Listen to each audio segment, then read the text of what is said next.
வடகொரிய அதிபர் Kim Jong உன்னின் மகள் கிம் ஜூ ஏ அந்நாட்டின் அடுத்த அரசியல் வாரிசாக விரைவில் அதிகாரப்பூர்வமாக அறிவிக்கப்பட உள்ளதாக தென்கொரிய உளவு அமைப்பான NIS தெரிவித்துள்ளது. உண்மையில் இது சாத்தியமா? விரிவாக பார்க்கலாம்.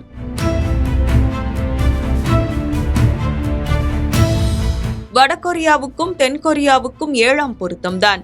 இரு நாடுகளின் உறவு மோசமாகவே உள்ளது. வடகொரியாவின் ஒவ்வொரு அசைவுகளையும் தென்கொரியா உளவு பார்த்து வருகிறது. அப்படி கிடைத்த ஒரு உளவு செய்திதான் உலக நாடுகளின் கவனம் ஈர்த்து வருகிறது.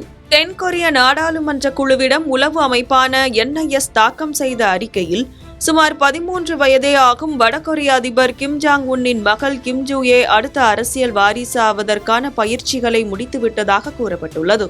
கடந்த 3 ஆண்டுகளுக்கு முன்பு தனது தந்தையுடன் இணைந்து ஏவுகணை சோதனைகள் மற்றும் ராணுவ அணிவகுப்பில் கலந்து கொண்டு உலகளவில் கவனம் பெற்றார். இது அவருக்கு அளிக்கப்பட்ட பயிற்சிகளில் ஒன்றுதான் என கூறப்பட்டுள்ளது. இந்த மாத இறுதியிலோ அல்லது அடுத்த மாத தொடக்கத்திலோ முக்கிய அரசியல் நிகழ்வான தொழிலாளர் மாநாடு நடைபெறவுள்ளது.